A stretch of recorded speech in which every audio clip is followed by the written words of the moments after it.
My husband and his brother thought it would be hilarious to leave me stranded at a desert gas station 480 miles from home. They laughed as their luxury SUV sped away, telling me to enjoy the walk. I did not walk home. I walked away, completely. 8 years later, when he saw me standing at his multi-million-dollar gala, his arrogant smirk vanished the second he realized who was standing right behind me. My name is Natalie, and I am 33 years old, but the defining moment of my life happened when I was 25. I was standing in the suffocating heat of a desolate Nevada desert, the blinding afternoon sun beating down on the cracked pavement of a rundown gas station. The heavy door of a black Cadillac Escalade slammed shut with a deafening thud that vibrated right through my bones. Through the lowered window, I could see the face of my husband Spencer. His features, which I had once loved, were twisted into an ugly, arrogant sneer. Beside him in the driver's seat was his older brother, Trent. Trent was slamming his hand against the leather steering wheel, throwing his head back in a fit of hysterical, mocking laughter. They were staring at me like I was the punchline to a pathetic, cruel joke. Spencer leaned out the window, his voice dripping with condescension. He told me I needed to learn how to be independent and that I could call him when I was finally ready to sign his paperwork. Before I continue this story, let me know where you are watching from in the comments below. Hit like and subscribe if you have ever had to survive a brutal betrayal from the exact people who promised to protect you. The massive engine roared to life, kicking up a thick cloud of dry dirt and sharp gravel that violently stung my bare legs. I stood frozen in disbelief. The heavy tires screeched against the burning asphalt as Trent floored the gas pedal, tearing out of the station. I watched the sleek black vehicle speed down the empty, shimmering highway. I kept waiting to see the brake lights flash. I kept waiting for them to turn around, assuming it was just another one of their twisted family pranks. But the lights never turned red. The car shrank into a tiny dark dot before disappearing completely over the horizon. The dead silence that followed was terrifying. I was 480 miles away from our secure community. I reached into the pocket of my thin denim shorts and pulled out my only lifeline. 12 crumpled dollars. My cell phone battery was completely dead. I had no jacket to survive the freezing desert night that was rapidly approaching. I was utterly abandoned. But as the initial wave of shock began to fade, the paralyzing fear in my chest was slowly replaced by a sharp, icy clarity. Spencer thought he was punishing me. He thought this humiliation would force me into submission. He had no idea that driving away was the single biggest mistake of his life. I stood perfectly still, my eyes fixed on the thick stack of legal papers resting in the dry dirt. Just before the heavy vehicle had peeled out of the gas station, Spencer had shoved that document through the open window. He did not even hand it to me. He just let it drop, allowing the harsh desert wind to scatter the pages across the oil-stained concrete. It was a post-nuptial agreement. He had been relentlessly harassing me about it for months. Spencer and his arrogant family wanted me to sign away my entire 20% stake in their investment firm. Those shares were not something I asked for. They were legally gifted to me on our wedding day by his late father, the only man in that family who actually respected my intelligence and my background in financial auditing. Spencer had pointed a perfectly manicured finger at my face right before they abandoned me. His voice was sharp and devoid of any warmth. He explicitly told me he would not return to pick me up until I signed every single page and surrendered my equity back to him. He called it a necessary lesson in loyalty and obedience. He claimed a truly supportive wife would never hold his business assets hostage. But I knew the real truth. He wanted me out because I was the only person with the skills to notice the glaring discrepancies hidden deep within his recent financial reports. I knelt down slowly, feeling the sharp gravel dig into my bare knees, and began gathering the crisp white pages one by one. The desert wind was already picking up speed, and the temperature was plummeting at a terrifying rate. Without the sun, the Nevada landscape quickly turns into a freezing wasteland. I had dressed for a comfortable ride in a climate-controlled luxury vehicle.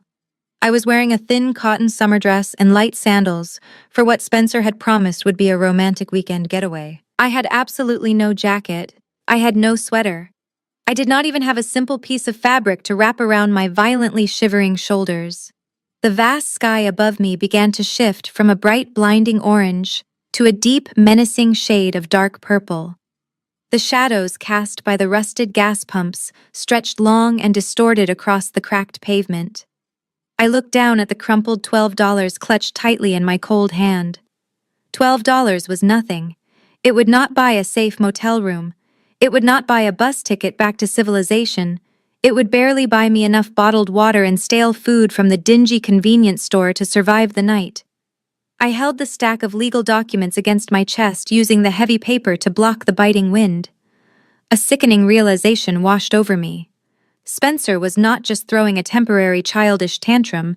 This was a highly calculated ambush. He had deliberately driven me out to the middle of nowhere, isolated me from any potential help, and left me entirely exposed to the brutal elements. He wanted to break me down physically and mentally. He expected the fear and the freezing cold to force me into total submission. He fully believed I would trade my financial leverage just to beg for a warm ride home. I dragged my freezing legs toward the illuminated edge of the gas station canopy. There, bolted to a rusted metal pole, was an old payphone. It felt like a relic from another lifetime, but right now, it was my absolute only hope. My own cell phone was nothing but a useless brick of glass and metal in my pocket. Its battery completely drained during the long and silent drive.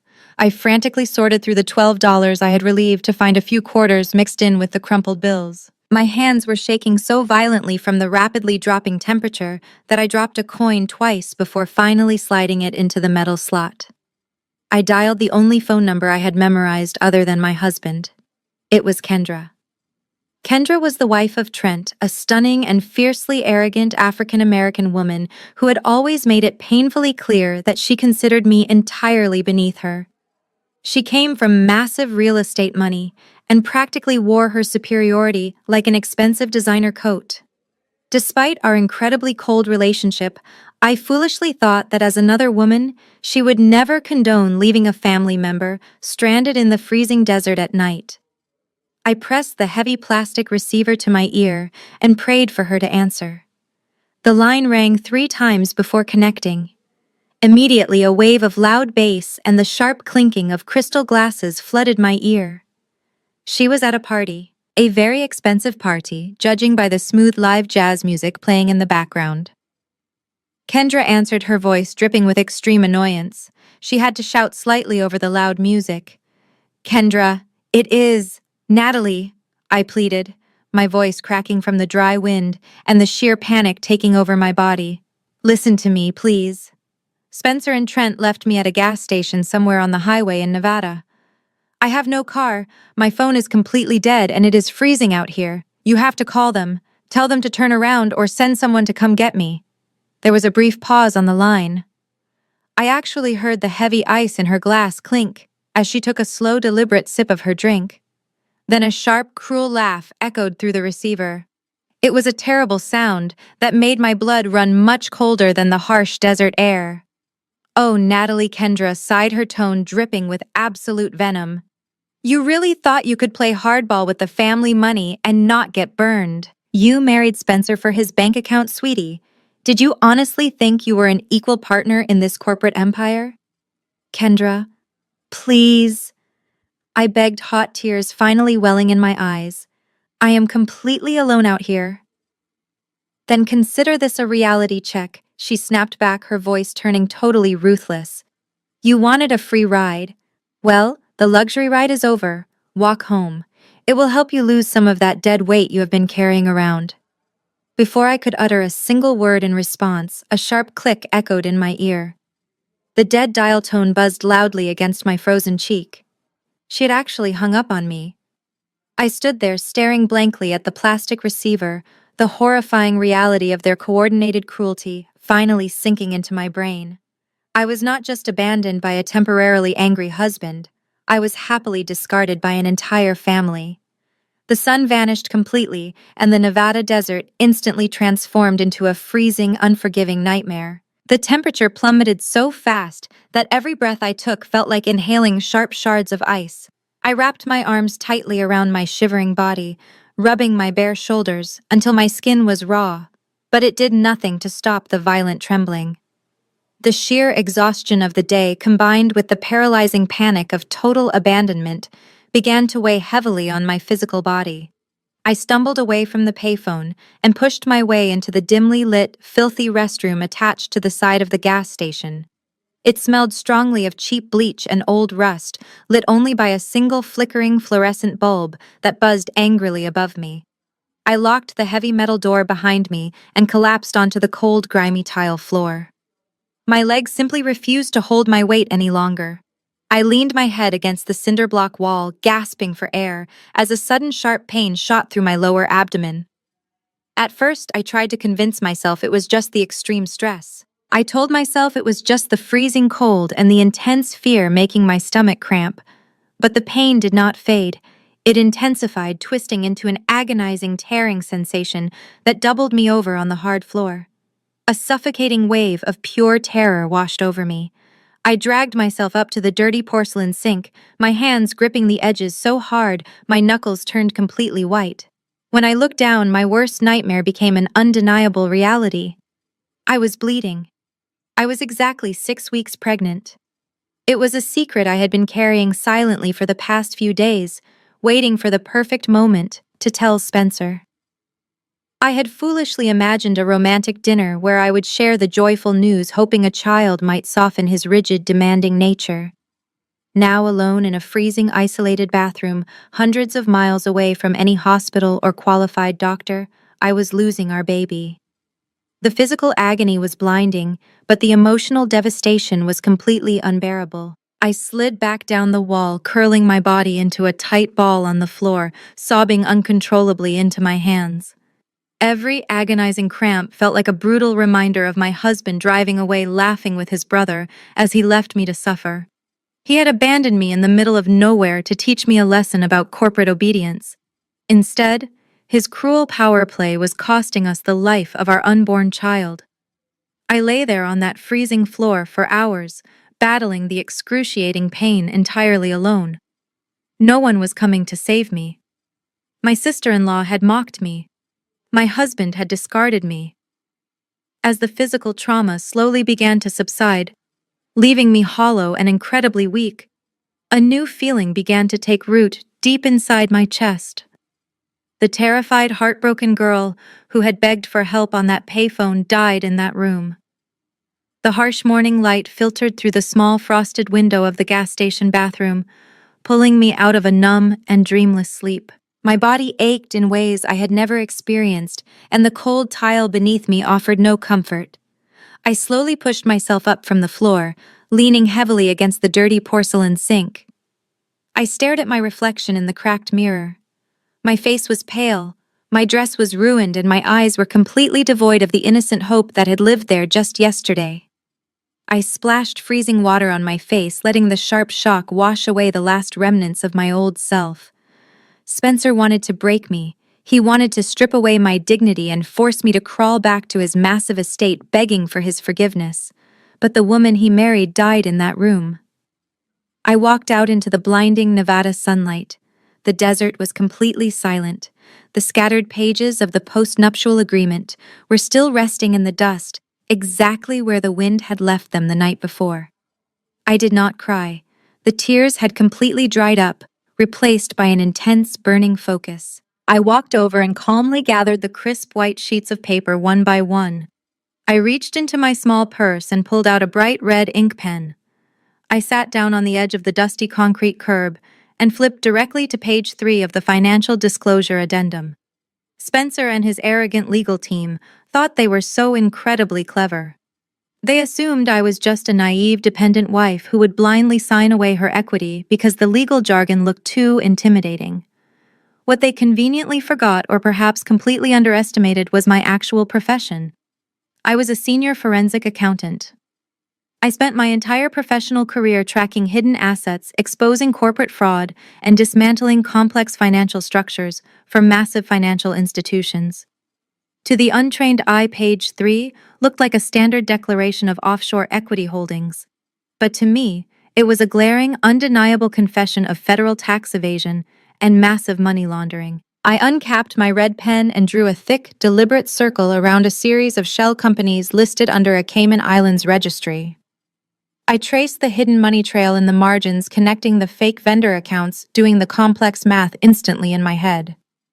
Spencer was not just hiding money from me to secure his divorce. He was actively hiding hundreds of millions of dollars from the federal government and his own investors. By trying to force me out of his company, he had basically handed me the exact weapon I needed to destroy his entire empire. I folded the heavily marked document and placed it carefully inside my purse like a loaded gun. I looked down the long, empty stretch of highway leading back to my old life. I made a silent, unbreakable vow right then and there. I was never going back to that house. I was never going to answer their calls or fight for a measly divorce settlement. I was going to disappear completely, build my own massive fortune, and wait for the absolute perfect moment to strike. They thought they left me with nothing, but they actually gave me everything I needed. 8 long years had passed. That is exactly how much time it took for the terrified, broken girl crying on a dirty bathroom floor to completely vanish. In her place stood the woman currently waiting outside the grand ballroom of the Waldorf Astoria Hotel in New York City. The massive crystal chandeliers cast a warm golden glow over the most powerful financial players in the country. This was not just a regular corporate gala. It was a massive, sickening celebration of absolute greed. Spencer and his family were throwing themselves a multi-million-dollar party to announce the upcoming initial public offering of their family investment fund. According to the glossy gold-lettered brochures scattered across the velvet-covered tables inside their financial empire, was officially valued at a staggering $500 million. Through the towering glass doors, I could see Spencer standing directly in the center of the lavish room. He looked older, wearing a custom-tailored tuxedo that undoubtedly cost more than what most working people made in an entire year. He held a crystal flute of imported champagne, laughing loudly as he entertained a tight circle of elite Wall Street bankers and powerful politicians. His older brother Trent was standing right beside him, nodding eagerly and aggressively, slapping the wealthy investors on the back. They looked so incredibly smug and self-satisfied. They looked entirely invincible. They genuinely believed they had successfully scammed their way to the absolute top of the American financial food chain without leaving a single trace behind. I stood quietly in the shadows, watching them raise their glasses to toast their own manufactured brilliance. They were completely unaware that the very foundation of their $500 million empire was built on a massive, fragile lie. For 8 long years, I had watched their every move from a distance. I had used my high-level position as a senior forensic accountant to quietly track every single suspicious wire transfer, every hidden offshore account, and every fraudulent tax return they ever filed. While they spent their days buying luxury yachts and boasting about their massive wealth on exclusive golf courses, I spent my nights meticulously building an airtight, undeniable federal case against them.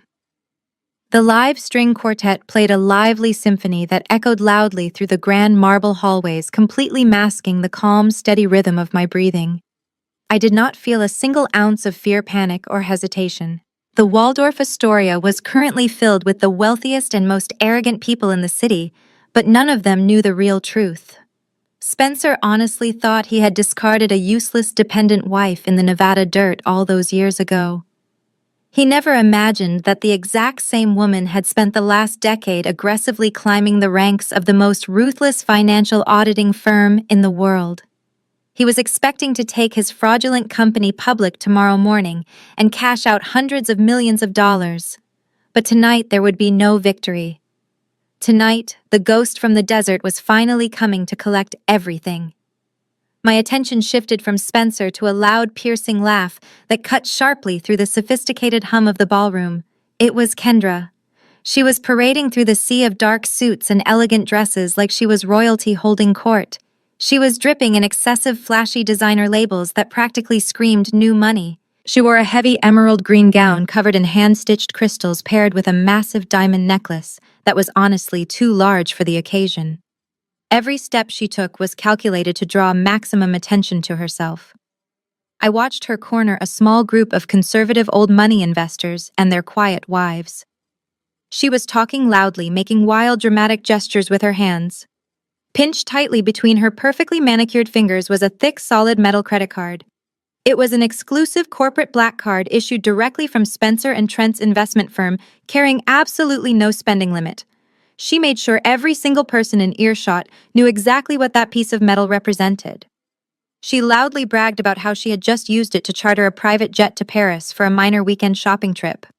She boasted about purchasing a third vacation mansion in the Hamptons and complained bitterly about how hard it was to find good domestic staff these days. She spoke to the wealthy wives with a sickeningly sweet tone that barely masked her deep underlying arrogance. She desperately wanted them to know that she was no longer just a regular citizen. She truly believed she was now at the absolute top of the American social hierarchy. A young, nervous waiter passed by her group carrying a silver tray of delicate appetizers. Kendra snapped her fingers right in his face, stopping him dead in his tracks. She looked down at him with an expression of pure disgust, criticizing the temperature of the food and demanding he bring her a fresh, perfectly chilled martini immediately. She treated the hotel staff like they were completely invisible unless she needed someone to belittle. It was the exact same cruel, dismissive behavior she had shown me on the phone 8 years ago when she told me to walk home in the freezing desert. She went on to describe the custom leather interior of her new luxury sports car, completely dominating the conversation while the older women just nodded politely. She was so blinded by her own reflection in the crystal mirrors that she never stopped to question where all this massive wealth was actually coming from. She loved the power that the money gave her. She worshipped the designer bags, the luxury cars, and the ability to look down on everyone else. But as I watched her wave that heavy black credit card in the air, a small, cold smile crept onto my face. She had absolutely no idea that her limitless wealth was entirely fake. She did not know that the corporate accounts funding her lavish lifestyle were currently under federal investigation. She was standing there laughing arrogantly, completely blind to the fact that her perfect world was about to be entirely destroyed. I gave a slight nod to the hotel staff guarding the massive mahogany doors of the ballroom. They gripped the heavy brass handles and pulled the doors wide open. The warm, golden light of the chandeliers washed over me as I stepped over the threshold. For the first time in 8 long years, I finally stepped out of the shadows and allowed myself to be fully seen by the people who had tried to destroy me. I was absolutely unrecognizable. I was no longer the fragile, terrified 25-year-old girl shivering in a cheap, ruined cotton sundress. Tonight, I was wearing a midnight black haute couture gown with razor-sharp, asymmetrical cuts that draped perfectly across my figure. It was a masterpiece of European tailoring, specifically designed to exude pure, intimidating authority. Around my neck rested a single flawless diamond suspended on a delicate platinum chain. It was minimalist, but it carried the kind of quiet, devastating wealth that loud, desperate people like Kendra could never truly understand. My posture was perfectly straight, and my face was an impenetrable mask of absolute ice. My entrance did not cause an immediate dramatic hush across the entire hall. Instead, it was a slow, creeping wave of silence that rippled outward from the doorway. Elite guests instinctively turned their heads. Low whispers began to spread among the wealthy crowd. They could instinctively sense a massive shift in power, even if they did not know exactly who I was yet. I ignored all of them. I cut a straight visual path through the sea of expensive suits until my eyes locked onto my target. Spencer was standing directly under the Grand Center chandelier. He was mid-sentence telling what was likely an incredibly arrogant story to his investors, his head thrown back in a booming laugh. He was holding a crystal flute of vintage champagne high in the air, soaking in the absolute admiration of the powerful bankers surrounding him. As he slowly lowered his arm, his eyes casually swept across the room and finally landed on the entrance. He saw me. The arrogant, triumphant smile froze instantly on his face, twisting into a mask of pure, unadulterated shock. All the color rapidly drained from his cheeks, leaving him looking completely hollow and sick. His brain clearly struggled to process the impossible reality standing right in front of him. His perfectly manicured fingers went entirely limp. The heavy crystal champagne flute slipped from his hand and plummeted toward the polished marble floor. The sharp, violent crash of shattering glass echoed loudly over the elegant string music playing in the background.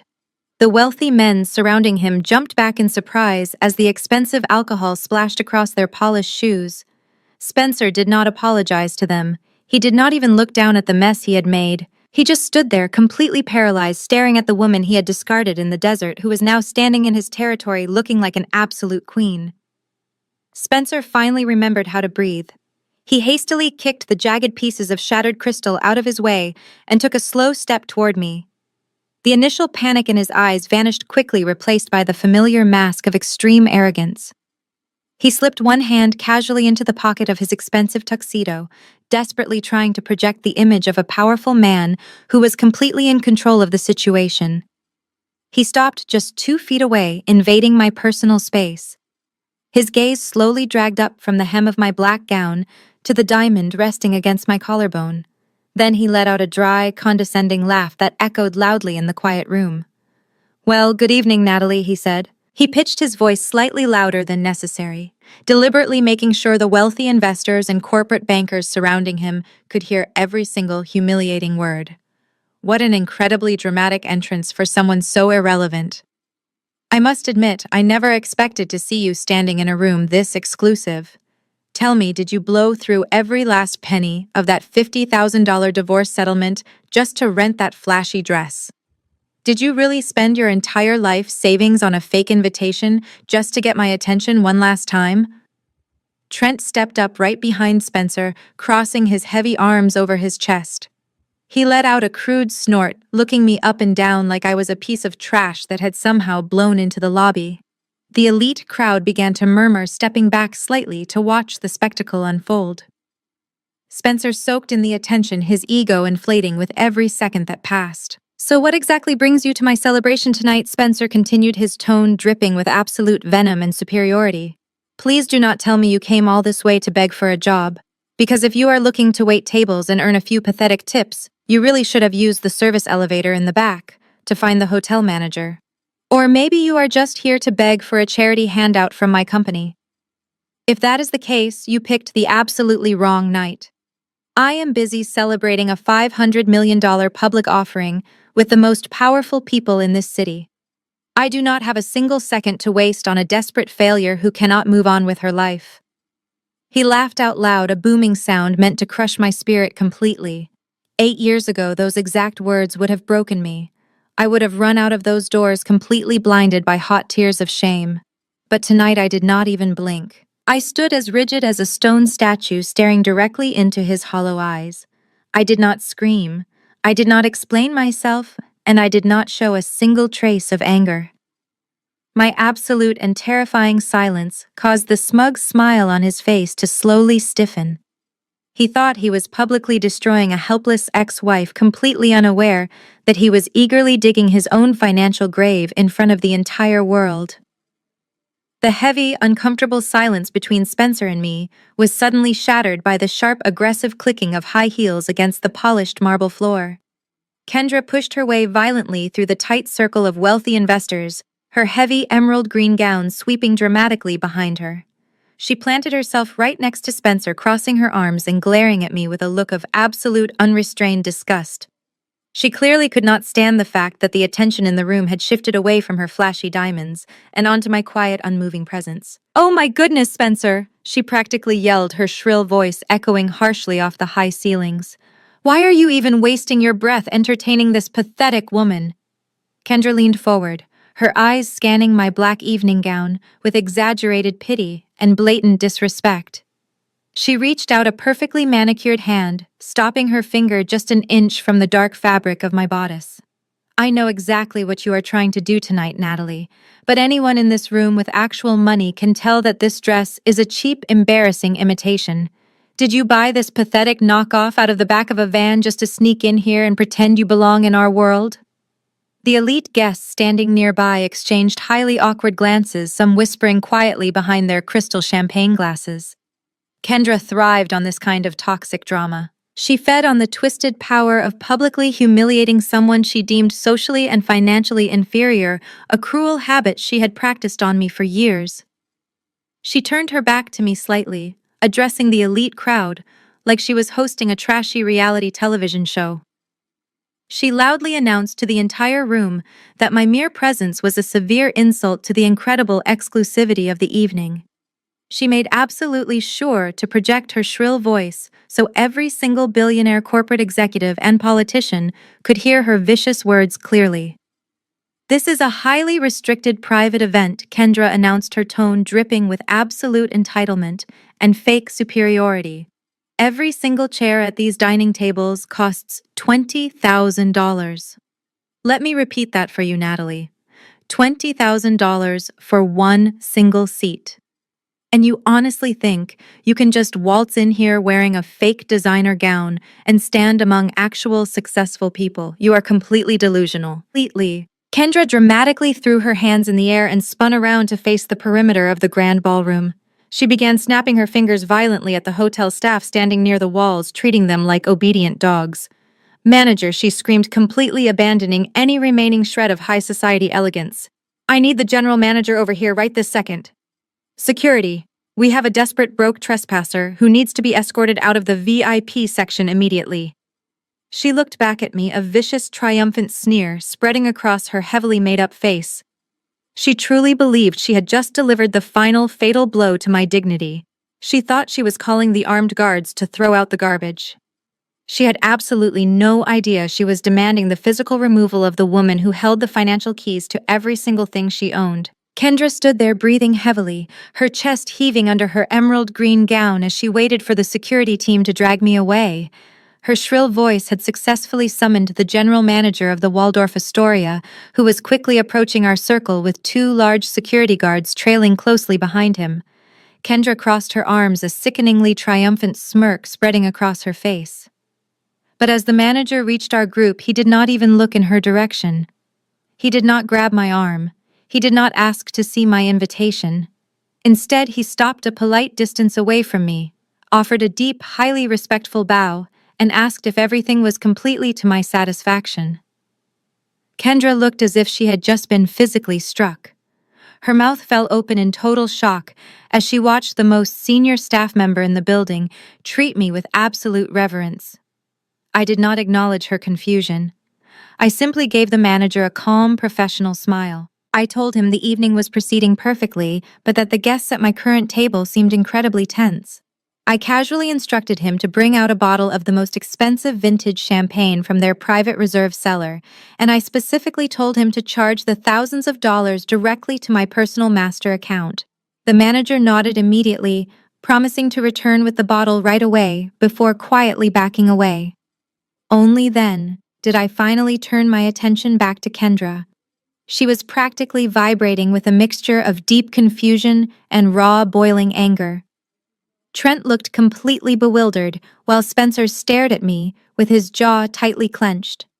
I took one slow, deliberate step forward, closing the distance between us.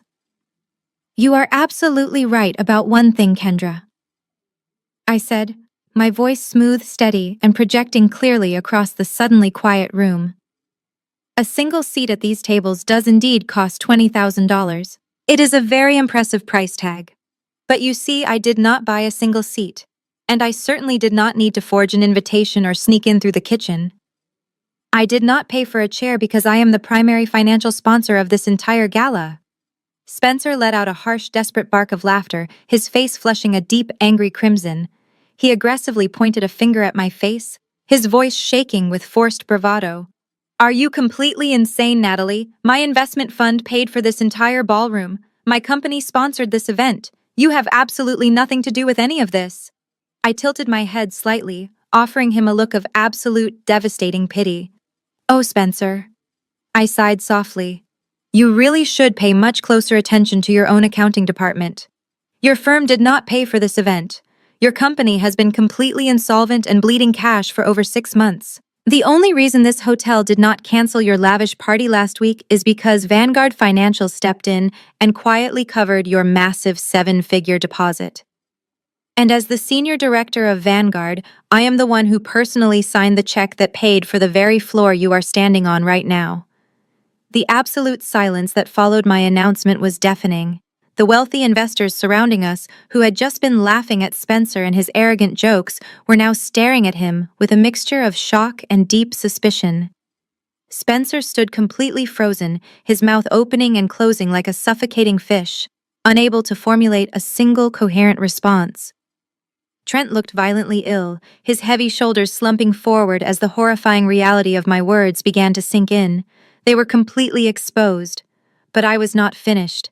I had waited 8 long years for this exact night, and I was going to dismantle their fake empire piece by piece. I slowly shifted my gaze away from my ex-husband and turned my attention back to his sister-in-law.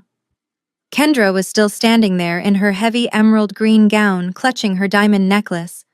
The smug, triumphant sneer had entirely melted off her heavily contoured face, replaced by a look of sheer, unadulterated panic. She clearly did not understand the complex corporate financial structures I had just exposed, but she understood the terrifying implication that the family money was suddenly in jeopardy. I offered her a very small, remarkably calm smile. It was the exact same condescending smile she had given me over the phone when she told me to walk home in the freezing Nevada desert. But let us not worry about Spencer and his massive corporate failures just yet, Kendra, I said smoothly, my voice projecting clearly into the quiet room. Let us talk about your fabulous limitless wealth. You were speaking so loudly earlier about your private jet to Paris and your new luxury sports car. You were waving that exclusive corporate black card around for everyone to see. Kendra swallowed hard, her throat visibly bobbing. She instinctively pulled her hand back, trying to hide the heavy metal credit card inside the folds of her dress. It is actually quite funny, I continued, taking one slow step closer to her. While you were busy shouting at the general manager to have me thrown out of the VIP section, the bartender across the room was attempting to open a tab for that perfectly chilled martini you demanded. He tried to run your card, but it seems your limitless spending power just hit a very abrupt, embarrassing wall. Your black card was declined, Kendra. He tried to swipe it twice. That is a complete lie. Kendra shrieked, her voice cracking in pure desperation. Her eyes darted wildly around the room, realizing that the old money wives she had been trying to impress were now looking at her with absolute pity. It is a system error. The bank probably flagged it for fraud because I spend so much money. I did not argue with her. I simply tilted my head and suggested she check her mobile banking application. Kendra did not hesitate. Her hands were shaking violently as she frantically dug into her expensive designer clutch and pulled out her phone. She tapped the screen with trembling fingers, her perfectly manicured nails clicking frantically against the glass. The entire room watched in breathless anticipation as the bright light of her screen illuminated her terrified face. She was about to see exactly what happens when you build your entire identity on stolen money. Kendra stared down at the glowing screen of her designer smartphone. The loading icon spun for what felt like an eternity before the mobile banking application finally refreshed. A bright glaring red banner instantly filled the top half of her screen. In bold white letters, the system displayed a single terrifying phrase: "Account frozen. Pending federal review." Kendra let out a sharp gasp, her perfectly manicured nails tapping frantically against the glass. She aggressively closed the application and reopened it, desperate to erase the nightmare unfolding in the palm of her hand. But the red banner remained. She swiped to her secondary checking accounts, the ones holding the funds for her extravagant shopping sprees and luxury vacations. Frozen. She checked her international savings accounts. Frozen. Every single line of credit, every single digital vault connected to her husband and his family business had been completely locked down by federal authorities. The heavy emerald green gown she wore suddenly seemed to weigh her down like a physical anchor. Her chest heaved violently as the reality of her sudden catastrophic poverty crashed into her mind. She had spent the last decade treating everyone around her like absolute garbage because she believed her wealth made her untouchable. Now she was standing in the middle of the most exclusive ballroom in New York City with absolutely nothing. "No," she shrieked. The sound tore through her throat, a raw, guttural scream of pure panic that completely shattered the sophisticated atmosphere of the gala. It was not a delicate gasp of surprise. It was an ugly, desperate wail that echoed loudly off the crystal chandeliers and the grand marble pillars. She frantically shook her phone in the air as if the device itself had somehow malfunctioned. "Trent," she screamed, spinning around to face her husband. Her flawless makeup was already beginning to smear as angry, terrified tears welled in her eyes. "Trent, fix this right now. Call the bank. Call the president of the bank. They locked everything. We have absolutely zero access to our money." The elite crowd of conservative investors and wealthy wives physically recoiled from her outburst. Just moments ago, Kendra had been holding court, bragging about her chartered jets and multiple mansions. Now she looked entirely unhinged. The wealthy women she had tried so hard to impress were now looking at her with undisguised contempt. In high society, losing your money was a tragedy, but losing your composure in public was the ultimate, unforgivable sin. Kendra had completely abandoned her carefully crafted image of superiority. She stomped her expensive heel against the marble floor, sobbing loudly and clutching her massive diamond necklace like a drowning woman holding on to a life raft. I stood there in complete silence, watching her entire world crumble into dust. The arrogant queen of the family had been violently dethroned, and she was doing the exact same thing she had mocked me for doing 8 years ago in the desert. She was having a complete mental breakdown in public. Trent pushed his way past the whispering guests, his heavy footsteps thudding loudly against the marble floor. He grabbed his wife by the shoulders, desperately trying to quiet her embarrassing shrieks, but Kendra was completely inconsolable. She shoved her glowing smartphone directly into his chest. Trent snatched the device, his eyes scanning the glaring red banner that declared their accounts were frozen under federal review. The blood drained from his face for a fraction of a second before rushing back in a violent, furious shade of purple. He did not look at his brother. He did not look at the wealthy investors who were now backing away from their family in disgust. Instead, he snapped his head up and locked his angry eyes directly on me. "You malicious little witch!" Trent roared, his deep voice booming over the soft classical music that was still playing in the background. He stormed toward me, his hands balled into tight fists at his sides. He stopped just inches from my face, his chest heaving with uncontrolled rage. "I know exactly what you did. You think you are so incredibly smart, Natalie. You think you can just hire some cheap internet hacker to infiltrate our banking network and lock our accounts for some pathetic, petty revenge." He aggressively pointed a thick finger right between my eyes. "You are completely out of your mind if you think you can get away with this," he shouted, spitting his words with pure venom. "This is cyber-terrorism. You are intentionally sabotaging a multi-million-dollar financial institution the night before our public offering just because you are still bitter about a divorce that happened nearly a decade ago.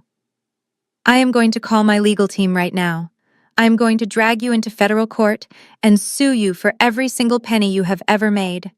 I will make absolutely sure you spend the rest of your miserable life rotting in a prison cell for this little stunt." The sheer ignorance of his accusations was almost laughable. Trent was a grown man who helped run an investment fund, yet he was standing in a room full of Wall Street elites, loudly claiming that a single disgruntled ex-wife had successfully hacked a major national banking system from her cell phone. The wealthy bankers standing nearby exchanged alarmed, highly critical looks. They knew exactly how the financial system worked. They knew that a federal hold was not a prank. It was the direct result of a serious criminal investigation. Trent was so blinded by his own arrogance and his desperate need to put me in my place that he could not see the massive federal trap closing tightly around his neck. I did not take a single step back. I looked at his furious, sweating face and let out a soft, amused sigh. "You really should save your empty legal threats, Trent," I replied smoothly, "because very soon you are going to need every single one of those expensive lawyers just to keep yourself out of federal prison." The tension in the grand ballroom had reached an absolute boiling point. The soft string quartet playing in the corner had completely stopped their music, and every single high-profile investor, Wall Street banker, and wealthy socialite was now staring directly at our standoff. The heavy, uncomfortable silence was broken only by Kendra quietly sobbing behind her husband. Spencer realized his massive, glittering celebration was rapidly turning into a public relations nightmare. He violently grabbed Trent by the arm and yanked him backward, stepping directly between his furious brother and me. Spencer forced a tight, highly unnatural smile onto his face. I could see small beads of cold sweat forming along his hairline, catching the bright light from the crystal chandeliers above us. He quickly smoothed down the lapels of his expensive custom tuxedo, desperately trying to project an aura of calm, unshakable authority. He turned his back to me slightly and raised both of his hands, addressing the murmuring crowd of elite financial backers. Ladies and gentlemen, please accept my deepest apologies for this ridiculous and unfortunate interruption, Spencer announced, his voice booming with fake confidence. I assure you there is absolutely no federal investigation happening here. What you are witnessing right now is nothing more than the tragic mental breakdown of my ex-wife. She has struggled with severe psychological issues and deep bitterness ever since our divorce nearly a decade ago. A few of the older conservative investors exchanged hesitant glances, clearly unsure of who to believe. Spencer saw their hesitation and immediately doubled down on his desperate lies. He puffed out his chest and pointed toward the massive gold banners hanging across the back of the room. We are taking this firm public tomorrow morning, he declared proudly, making sure his voice echoed across the massive hall. Our initial public offering is fully secured with a $500 million valuation. We have the absolute best legal and financial teams in the entire country backing this venture. Do you honestly believe a bitter, jealous woman who could not even handle a simple marriage could somehow outsmart Wall Street and freeze a corporate banking network? She is completely delusional. She likely fabricated a fake banking alert on a stolen phone just to scare my sister-in-law and derail our massive success. He turned back to face me, a vicious, triumphant sneer spreading across his sweating face. He truly believed his arrogant speech had successfully manipulated the room and saved his reputation. You are not a senior director at Vanguard, Natalie, he hissed, leaning in close so only the people immediately surrounding us could hear his venom. You are a pathetic, obsessive stalker who could never accept the fact that I built an incredible empire without you. You wanted to embarrass me tonight. But all you did was prove to the entire financial world that you are completely insane.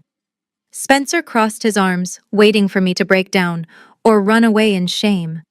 He thought he had easily won the battle by leveraging his fake $500 million reputation against my word. He had absolutely no idea what I was about to do next. I stood perfectly still, letting his venomous words wash over me without flinching. Spencer was breathing heavily, his chest puffed out in a desperate display of false dominance. He truly believed he had won the argument by simply yelling the loudest. I slowly reached into my small black clutch and pulled out my smartphone. It was not a stolen device, nor was it the cheap burner phone he probably imagined. It was a secure corporate device issued directly by the Federal Compliance Division of Vanguard Financial. I looked down at the bright screen, my thumb hovering gently over a single digital application. Spencer laughed nervously, pointing at my hands. What are you doing, Natalie? He mocked, his voice echoing in the quiet room. Are you going to call your imaginary hacker friends to come save you? You have absolutely zero power here. You are nothing but a pathetic ghost from my past. I did not bother to answer him. I simply pressed the button. Directly behind the raised platform where Spencer had been standing, a massive wall-to-wall LED screen dominated the entire stage. For the past 2 hours, it had proudly displayed the glowing gold logo of his investment fund. It was primed and ready to play a highly expensive, meticulously produced documentary video highlighting his fake rise to corporate dominance. The entire evening had been built around that upcoming presentation, designed to convince the investors to hand over their millions. The moment my finger tapped the screen of my phone, the glowing gold logo abruptly vanished. The sudden change in lighting plunged the immediate area of the stage into deep shadow for a fraction of a second. Then a sharp, loud electronic hum blasted through the state-of-the-art sound system, completely drowning out the soft classical music that had resumed playing in the corner. Every single head in the grand ballroom snapped toward the massive screen. Elite investors, wealthy wives, and even the hotel security guards froze in their tracks, their eyes locked on the stage. Spencer spun around furiously, his hands raised in the air as he shouted at the invisible audiovisual technicians hidden in the back control booth. He demanded they fix the technical glitch immediately. He thought someone had simply tripped over a power cord or pressed the wrong switch on a soundboard. But the technicians were not responsible for the sudden change. The entire visual feed had been completely overridden by the secure network I had legally tapped into hours ago. The giant screen flickered violently, flashing a bright, blinding white light across the faces of the terrified elite. When the image finally stabilized, it was not a tribute video. There was no sweeping orchestral music or dramatic voiceover praising his business acumen. Instead, the screen displayed a stark, high-resolution projection of an incredibly complex financial dashboard. The sheer scale of the projection made it impossible for anyone in the room to ignore or look away. Spencer stopped yelling at the technicians. His arms slowly dropped to his sides as he stared up at the massive screen, his jaw hanging open as the blood completely drained from his face for the second time that night. The projection on the massive wall was not just a simple spreadsheet.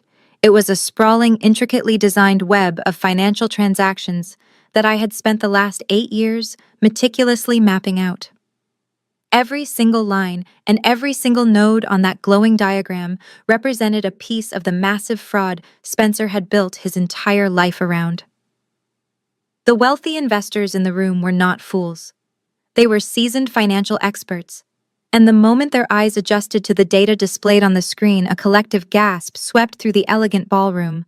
Right in the dead center of the complex diagram was the official logo of Spencer & Trent's supposedly $500 million investment fund. But branching out from that central hub were 15 bright red lines connecting the main fund to 15 completely separate and heavily obscured offshore accounts.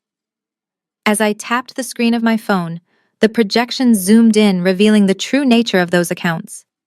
They were shell companies, all registered to a single tiny post office box in the Cayman Islands.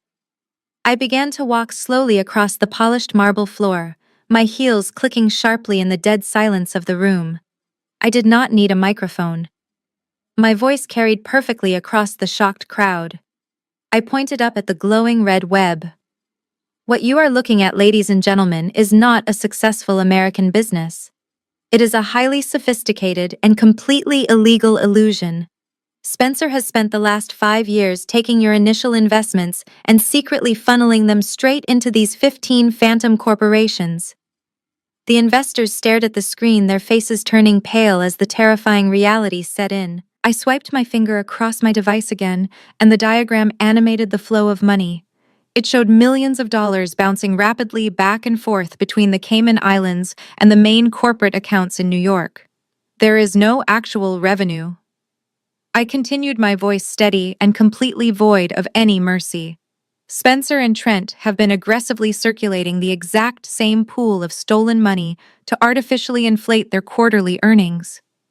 They use these shell companies to create fake vendor contracts, fake consulting fees, and fake overseas profits.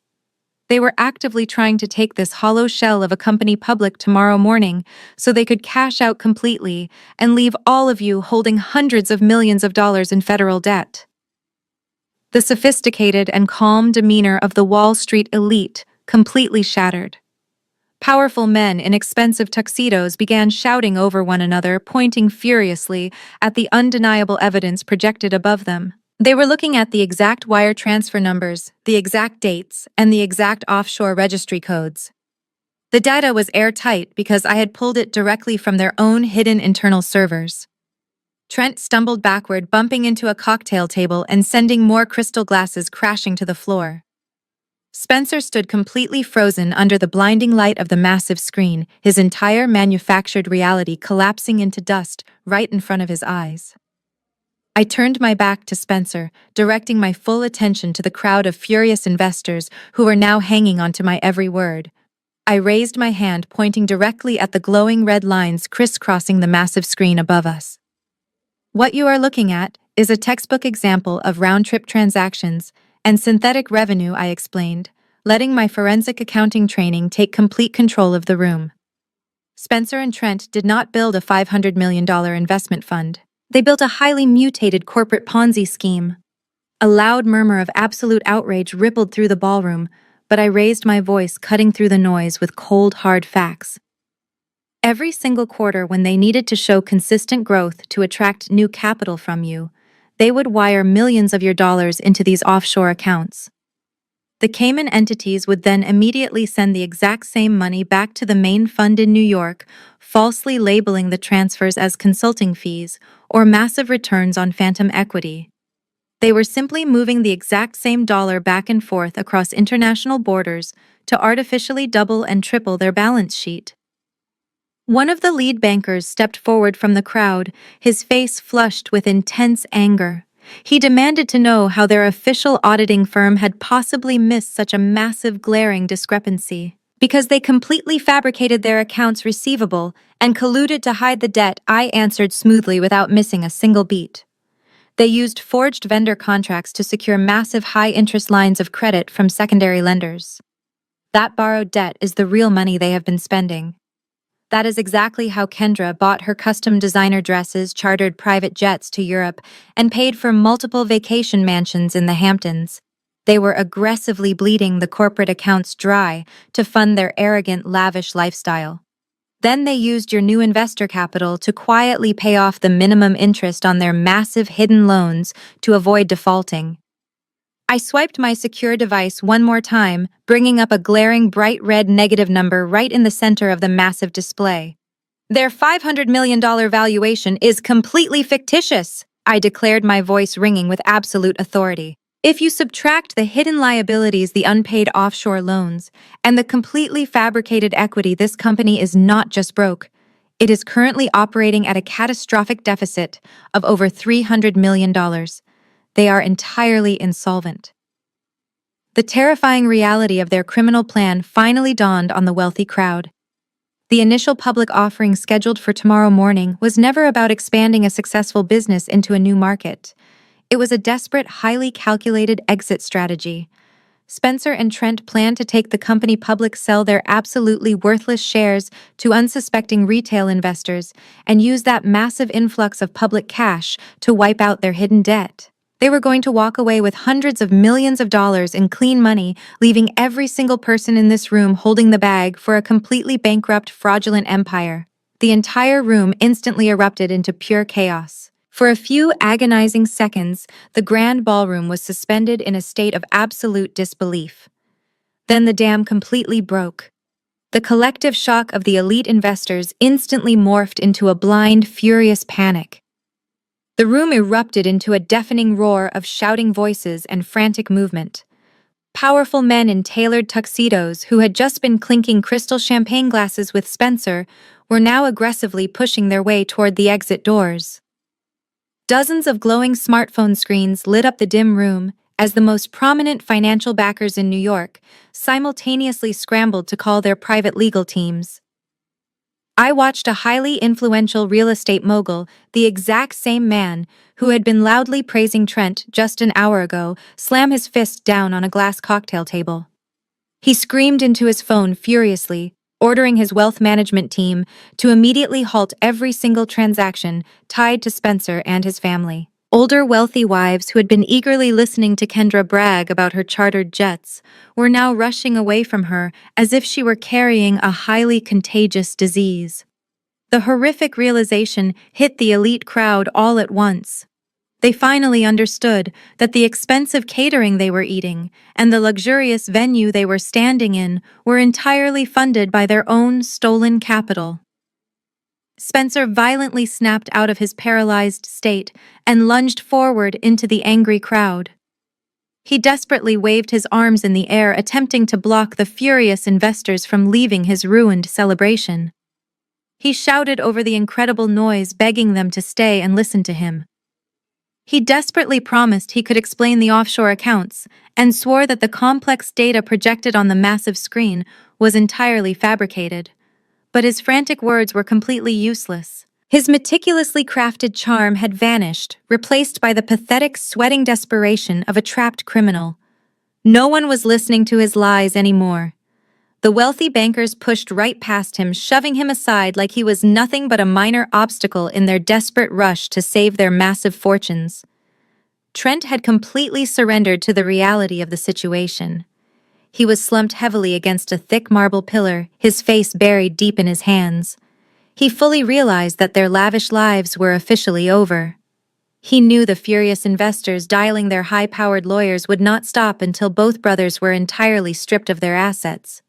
Kendra was still sobbing uncontrollably near the center of the room, but the elite crowd stepped right around her, completely ignoring her dramatic cries for help.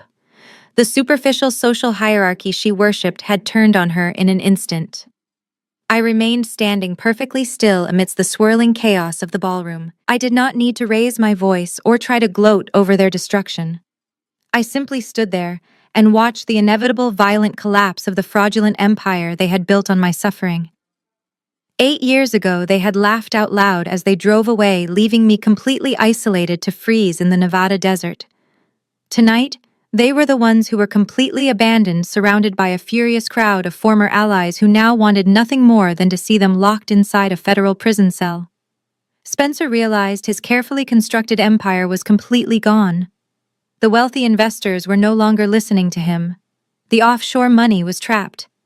The only thing he had left was his pure, unfiltered rage, and he directed it entirely at me. His face twisted into a mask of absolute hatred, the veins in his neck bulging violently against his tight tuxedo collar. He let out a raw, guttural roar that tore through his throat. He completely abandoned the fleeing crowd and locked his crazed, bloodshot eyes on me. "Security!" He screamed at the top of his lungs, his voice cracking under the immense strain. He frantically waved his arms toward the hotel staff who were standing frozen along the edges of the ballroom. "Get the director of security in here right this second. Grab this crazy woman and throw her out into the street. Arrest her for corporate espionage. Arrest her for trespassing. I want her physically dragged out of my building right now." He expected immediate obedience. He expected the uniformed guards to rush in and brutally tackle me to the floor. But the general manager, the exact same man who had bowed to me just moments earlier, did not move a single muscle. The hotel staff simply exchanged terrified glances and slowly backed away into the shadows. They knew exactly who had paid the massive invoice for the evening, and they wanted absolutely nothing to do with Spencer and his sudden criminal exposure. When Spencer realized that no one was going to follow his desperate orders, he completely lost the last remaining shred of his sanity. He balled his hands into tight fists and began marching directly toward me. His chest heaved with heavy, ragged breaths. He looked like a cornered animal preparing to strike. "You think you won, Natalie," he hissed, closing the final few feet of distance between us. "You think you can just walk in here, project some fake charts on a wall, and destroy my entire life. I will ruin you. I will tie you up in court for the rest of your miserable existence. I will make sure you never breathe a single breath of fresh air again." He raised his arm, pointing a trembling finger directly at my face. He stepped so close I could smell the stale champagne and cold sweat radiating off his skin. I did not step back. I did not flinch. I kept my eyes locked onto his, completely unbothered by his pathetic threats. Right at that exact moment, a new sound began to echo from the grand marble hallway outside the ballroom. It was not the soft, hesitant shuffle of hotel security guards. It was the loud, synchronized, heavy thud of tactical boots striking the polished floors. The sound was incredibly intimidating, cutting straight through the chaotic noise of the panicked investors. The heavy footsteps were moving aggressively fast, and they were heading directly for the main entrance of our event. Spencer froze his raised hand, dropping slowly back to his side as he turned his head toward the massive mahogany doors. The room suddenly felt very small, and the people marching down that hallway were not here to help him. The massive mahogany doors at the main entrance did not just open. They were violently pushed apart, crashing loudly against the grand marble walls. The remaining investors who were scrambling to leave immediately stopped in their tracks, parting like the Red Sea to make way for the new arrivals. Spencer had been expecting a handful of poorly paid hotel security guards in cheap blazers. Instead, a highly organized team of men and women, dressed in sharp black suits and dark tactical gear, flooded into the elegant ballroom. The bright crystal chandeliers reflected off the heavy gold badges hanging securely around their necks. It was not hotel management. It was the Federal Bureau of Investigation. The chaotic noise inside the ballroom died instantly, replaced by a suffocating, terrified silence.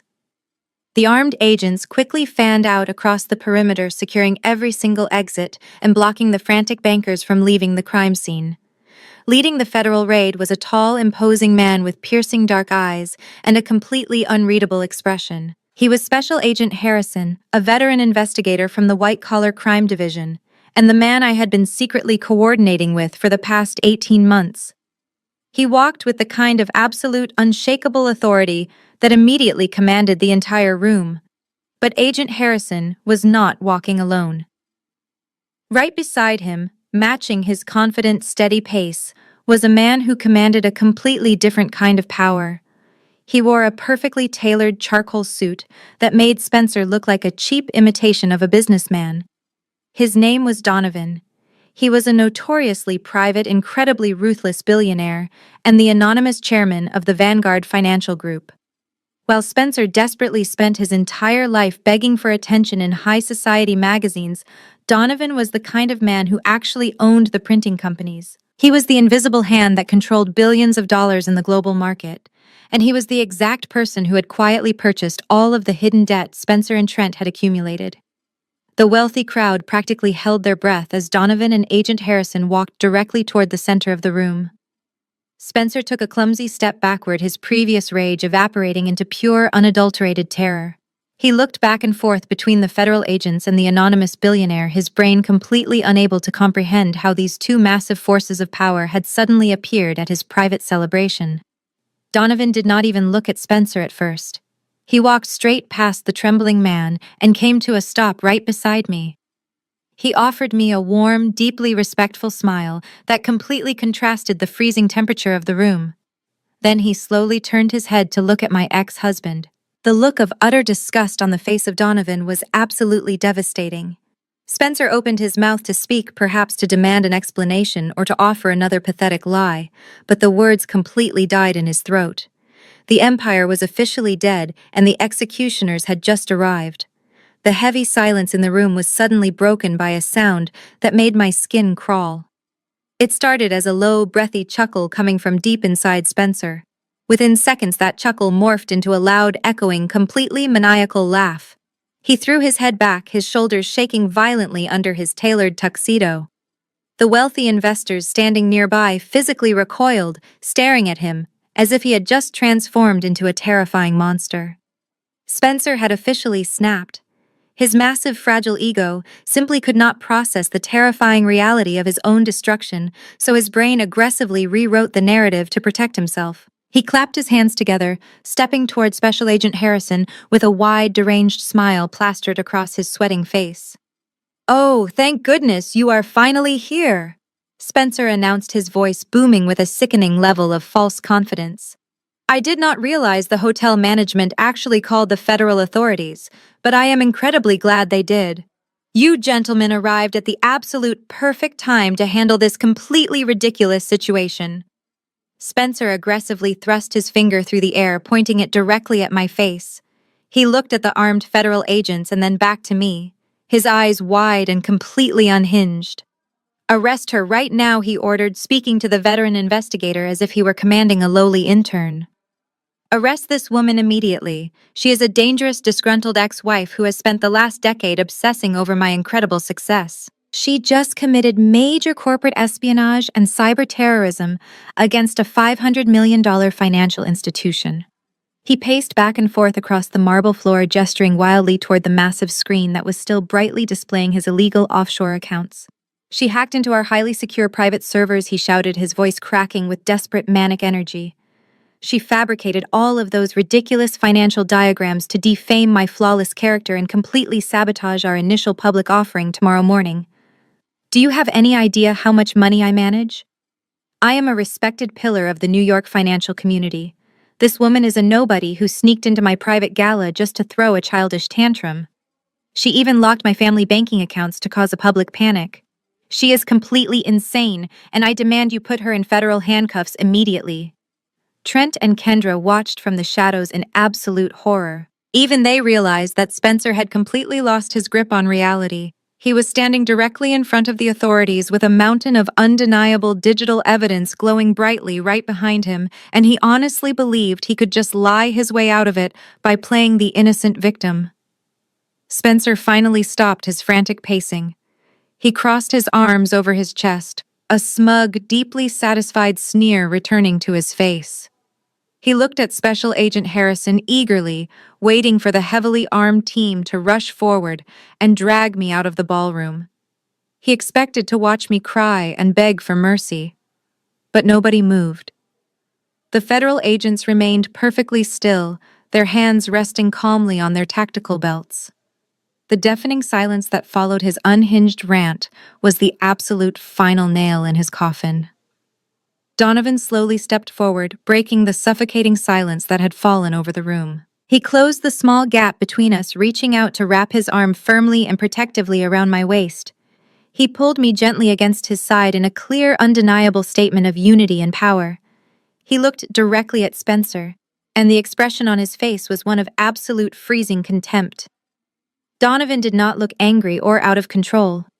He looked at my ex-husband the exact same way a person might look at a pathetic, diseased insect crawling across the floor right before stepping on it.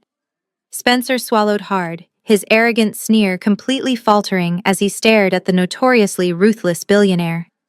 He opened his mouth to speak, perhaps to try and manipulate his way out of the situation one last time, but Donovan cut him off with a voice that was low, smooth, and dangerously calm. "You are not giving orders to anyone tonight." Spencer Donovan said, his words projecting effortlessly across the utterly silent ballroom. "You are certainly not giving orders to federal agents, and you are absolutely not speaking to my fiancé with that kind of disrespect ever again." The word fiancé echoed through the grand room like a physical blow.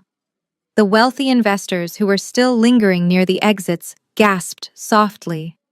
Spencer looked as if he had just been struck in the chest with a sledgehammer. His bloodshot eyes darted from Donovan to the delicate diamond resting against my collarbone, finally realizing that the jewelry was not just a simple fashion statement. It was a heavily calculated engagement gift from one of the most powerful and wealthiest men in the world. But Donovan was not finished dismantling him. He tightened his grip slightly on my waist and looked out at the remaining crowd of elite bankers. "Allow me to formally introduce the woman you have been blindly insulting all evening," Donovan continued, his tone dripping with absolute authority. "Natalie is not just my future wife. She is the Senior Director of Forensic Accounting for Vanguard Financial. She is the brilliant mind who personally oversees our most complex corporate acquisitions and high-level fraud investigations." Spencer began to shake uncontrollably. The final terrifying puzzle pieces were violently slamming together inside his head. "While you were busy spending stolen money on cheap luxury items and patting yourself on the back," Donovan stated coldly, "Natalie was methodically tracking every single offshore wire transfer you ever made. She brought your entire fraudulent portfolio to my desk 18 months ago. She is the exact reason Vanguard quietly purchased all of your hidden secondary debt. We did not buy your debt to save you, Spencer. We bought your debt so we could legally open your books, hand your internal records directly to the federal government, and watch you completely destroy yourself on the eve of your public offering." Donovan looked down at Spencer with a final, devastating glare. "You threw away the smartest woman I have ever met because you were intimidated by her brilliance. And in doing so, you handed her the exact tools she needed to bury you." Spencer staggered backward, his expensive leather shoes scraping loudly against the polished marble floor. He shook his head frantically, his mind desperately rejecting the monumental scale of his own failure. He pointed a violently trembling finger at Donovan, his voice reduced to a pathetic high-pitched whisper. "You cannot just buy my corporate debt without my knowledge. That is completely illegal. You have to disclose secondary market acquisitions to the board. My legal team will have this entire maneuver thrown out of federal court before sunrise." Donovan did not even blink at the empty threat. He calmly adjusted the cuffs of his tailored suit and looked at Spencer with absolute freezing pity. "I am not just an executive," Spencer Donovan stated, his voice resonating with undeniable power. "I am the chairman and majority shareholder of Vanguard Financial. We did not violate a single federal regulation because we did not buy your debt directly under our primary name. We used a highly complex network of 30 different anonymous holding companies to quietly purchase exactly 80% of your toxic liabilities over the past 4 years. We legally consolidated those massive holdings this very morning. As of right now, your fraudulent company owes my firm over $300 million, and we are officially calling in every single loan. I stepped out from under the protective arm of Donovan and walked right up to my ex-husband. I wanted to look directly into his terrified eyes as his entire manufactured reality finally collapsed. Did you honestly believe you were a financial genius all these years, Spencer? I asked, my voice steady, but laced with absolute poison. Every single time your firm miraculously secured a massive high-risk loan to cover up your offshore money laundering, I was the one quietly approving the funds from the shadows. Every time you thought you successfully dodged a corporate audit, it was simply because I needed you to keep digging a much deeper hole. I spent 8 solid years meticulously weaving this net around you. I continued ensuring every single word pierced his completely deflated ego. I watched you and Trent launder hundreds of millions of dollars. I let you buy the luxury cars, the private jets, and the extravagant mansions for Kendra. I gave you just enough financial rope to hang yourselves. If I had turned you in 8 years ago, you would have hired an expensive legal team and walked away with a minor fine. But I waited. I waited until your fraud crossed international borders. I waited until you foolishly attempted to defraud the American public with this massive stock offering. Special Agent Harrison finally took a deliberate step forward, pulling a thick stack of folded papers from the inside pocket of his dark tactical jacket. He unfolded the heavy documents, revealing a federal warrant stamped with the official seal of the United States Department of Justice. The meticulous financial trap I had spent nearly a decade building had just snapped completely shut. There were no hidden loopholes left. There was no amount of stolen money or high society influence that could possibly save them now. Spencer was no longer a wealthy investment banker. He was a trapped federal criminal standing right in the middle of a cage I had built specifically for him. Special Agent Harrison did not raise his voice. He did not need to. The sheer weight of his presence and the heavy federal document in his hand commanded the absolute attention of every single person left in the grand ballroom. He took one deliberate step forward, closing the final gap between the federal government and the crumbling facade of my ex-husband. The heavy paper rustled loudly in the suffocating silence of the room. Spencer William Vance. Agent Harrison began, his voice completely devoid of any emotion or sympathy. It was the cold, mechanical tone of a man who took down arrogant criminals for a living.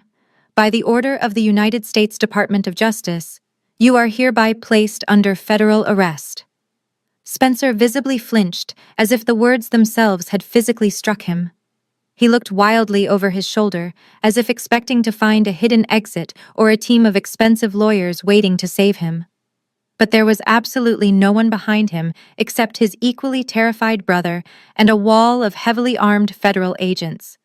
Agent Harrison continued reading from the warrant, his eyes locked onto Spencer. You and your brother Trent Vance are being charged with multiple counts of first-degree securities fraud, international wire fraud, and the direct orchestration of a criminal money laundering enterprise.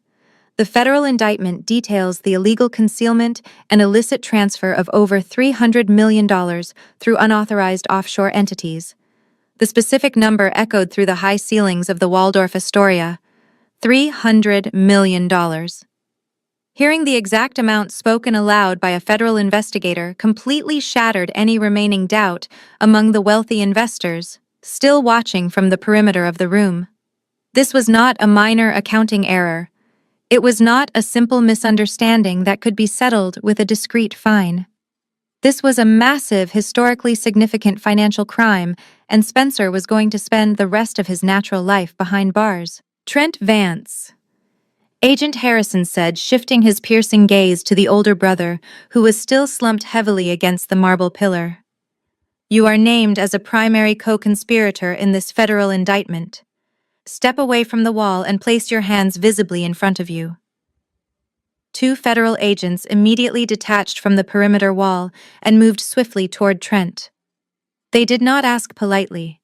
They grabbed his heavy arms, spun him around, and forced his hands behind his back.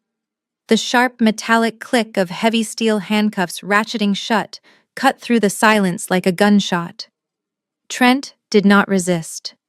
He simply let out a pathetic, defeated whimper as the agents patted down his expensive tuxedo for weapons or hidden phones. Spencer watched his older brother get aggressively detained, his chest heaving with rapid, shallow breaths. He looked back at Agent Harrison, his mouth opening and closing, but absolutely no sound came out. The arrogant, untouchable investment banker, who had laughed at me in the freezing desert, was completely gone. In his place stood a broken, terrified man who finally realized that his money, his power, and his entire life were officially over. The cold, heavy steel of the handcuffs biting into his wrists finally broke through the paralyzing shock holding Trent together. The terrifying reality of spending the next 20 years inside a maximum security federal penitentiary violently crashed into his mind. His heavy legs simply gave out. The two armed federal agents holding his arms had to brace their stances as Trent intentionally let his entire body weight drop toward the polished marble floor. He landed hard on his knees, tearing the fine fabric of his custom-tailored trousers against the cold stone.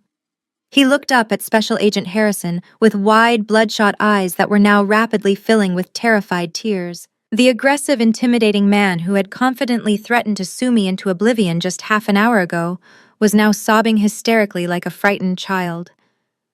"It was not me," Trent screamed. His voice was shrill, desperate, and completely devoid of any human dignity. His frantic words echoed loudly across the silent ballroom, causing the remaining Wall Street elites to stare down at him in absolute, unfiltered disgust. I did not do any of this. It was all Spencer. Every single part of this massive fraud was entirely his idea. Spencer violently snapped his head toward his older brother, his jaw dropping in pure, unadulterated shock. "Trent, shut your mouth right this second," Spencer hissed, his voice trembling with a mixture of deep fear and sudden rage. "Do not say another word to them." But Trent was far beyond reasoning. The primal selfish instinct of self-preservation had completely erased decades of deep familial loyalty in a matter of seconds. "I am just a glorified employee," Trent wailed, struggling weakly and pathetically against the firm grip of the federal agents. "I did not set up any of those illegal offshore accounts in the Cayman Islands. I do not even know the administrative passwords to the digital vaults." Spencer controlled every single wire transfer. He forced me to sign those forged vendor contracts. He told me if I did not play along with his scheme, he would cut me out of the family business and leave me with absolutely nothing. I was terrified of him. I am a victim here just like everyone else. The sheer cowardice radiating from the kneeling man was almost difficult to witness. He was eagerly throwing his own flesh and blood directly into the federal fire, desperately hoping the agents would show him mercy. He babbled uncontrollably loudly, offering to testify against his brother in federal court, promising to hand over his personal encrypted laptop, and begging the investigators for a leniency deal right there on the ballroom floor. Spencer looked as if he had just been physically stabbed in the back. The pale terror on his face instantly morphed into a mask of pure, violent fury. "You spineless, pathetic coward," Spencer roared. He tried to lunge at his kneeling brother, but a federal agent instantly shoved him backward by his chest. "You gladly spent millions of those stolen dollars to fund your lavish lifestyle. You signed every single fraudulent tax document right next to my name. Do not act like you are innocent now." The two brothers began screaming vicious, hateful insults at each other, violently tearing their own family apart, while the federal authorities watched in calm silence. The unbreakable bond they had always bragged about was completely gone, replaced by the ugly, desperate greed of two criminals turning on each other at the very end. The chaotic screaming match between the two brothers was suddenly interrupted by a frantic, pathetic movement near my feet. Kendra had been watching her husband betray his own blood from the shadows, her mind completely shattered by the sheer speed of their total destruction. The heavy emerald green gown that she had flaunted so proudly just an hour ago was now dragged across the polished marble floor. She dropped to her bare knees, completely abandoning any remaining illusion of high society elegance. She scrambled toward me like a desperate animal, her expensive high heels discarded somewhere in the panic. Before I could take a step back, Her shaking hands reached out and aggressively grabbed the dark fabric of my dress. She clung to the hem of my gown as if it were the only thing keeping her from falling off the edge of the world. Her perfectly contoured makeup was completely ruined, smeared across her cheeks in dark, ugly streaks of black mascara. She looked up at me with wide, bloodshot eyes, her chest heaving as she gasped for air between her loud, dramatic sobs. "Please, Natalie." "Kendra," wailed her shrill voice, breaking violently. "Please do not do this to us. You cannot just take everything away and throw us out into the street. We have absolutely nothing left." She squeezed the fabric of my dress tighter, her knuckles turning completely white. She looked up past me, her terrified eyes darting toward Donovan before locking back onto my face. She desperately tried to summon a look of deep affection, a sickeningly fake expression that completely failed to hide her raw panic. "You have to tell him to stop." Kendra begged, tears dripping from her chin onto the marble floor. "Tell Donovan to withdraw the federal complaints. Tell him to unfreeze our accounts and let us walk away. We are family, Natalie. You and I used to be sisters. We shared so many memories together. You know deep down in your heart that we do not deserve to be destroyed like this. Please just give us a chance to survive. I am begging you on my hands and knees. Show us a little bit of mercy for the sake of the family we used to be." The sheer audacity of her words was absolutely breathtaking. The wealthy investors who were still standing near the exit doors stared at the weeping woman in total disgust. Kendra was actually trying to weaponize the concept of family against the exact same woman she had completely abandoned 8 years ago.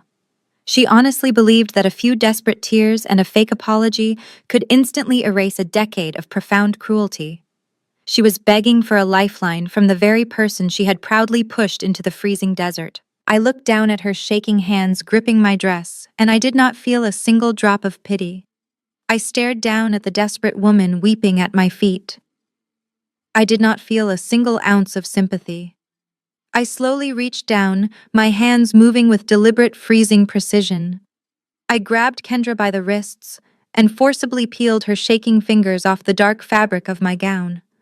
I pushed her hands away and took a deliberate step backward, completely severing the physical connection between us as if she were a highly toxic substance. Kendra collapsed forward, her palms hitting the cold marble floor as she stared up at me in absolute shock. "Family." I repeated the word slowly, letting it echo harshly across the silent ballroom. "You actually have the nerve to stand here and talk to me about family. Let us take a quick trip down memory lane, Kendra. 8 long years ago, I called your personal cell phone from a filthy payphone in the middle of the Nevada desert. I was completely stranded in the freezing cold, absolutely terrified, and begging for a tiny shred of human decency. Do you remember exactly what you said to me?" Kendra squeezed her eyes shut, but I refused to let her hide from her own cruelty.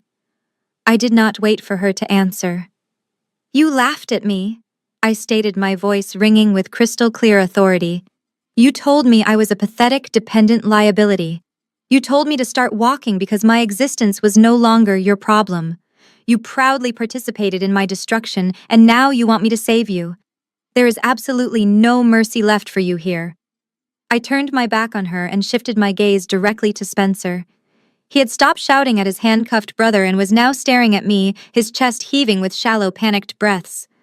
He looked like a cornered rat waiting for the final strike. "And you, Spencer," I continued, my voice dropping into a low, deadly register that commanded the attention of every single person in the room. "You left me in the dirt at that isolated gas station with exactly $50 to my name. You drove away in your luxury car completely convinced you had cleanly disposed of a useless burden so you could go build this fake empire. But you made one massive, fatal miscalculation. You did not just abandon a wife that night. You threw away your own blood." Spencer stopped breathing. His bloodshot eyes widened in sudden horrifying comprehension. The arrogant facade he had worn for a decade completely shattered in an instant.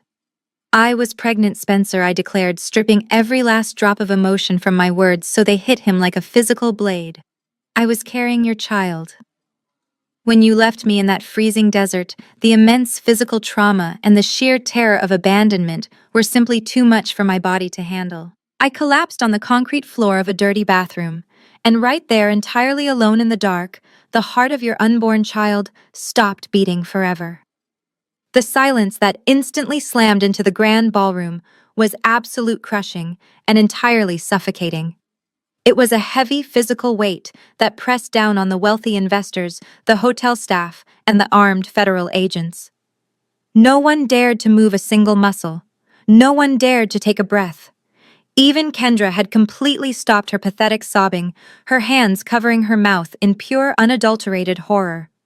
Spencer stood completely paralyzed, his jaw hanging slack as his mind violently imploded under the catastrophic, unforgivable weight of his own monstrous actions. The devastating truth hit Spencer with the destructive force of a massive freight train.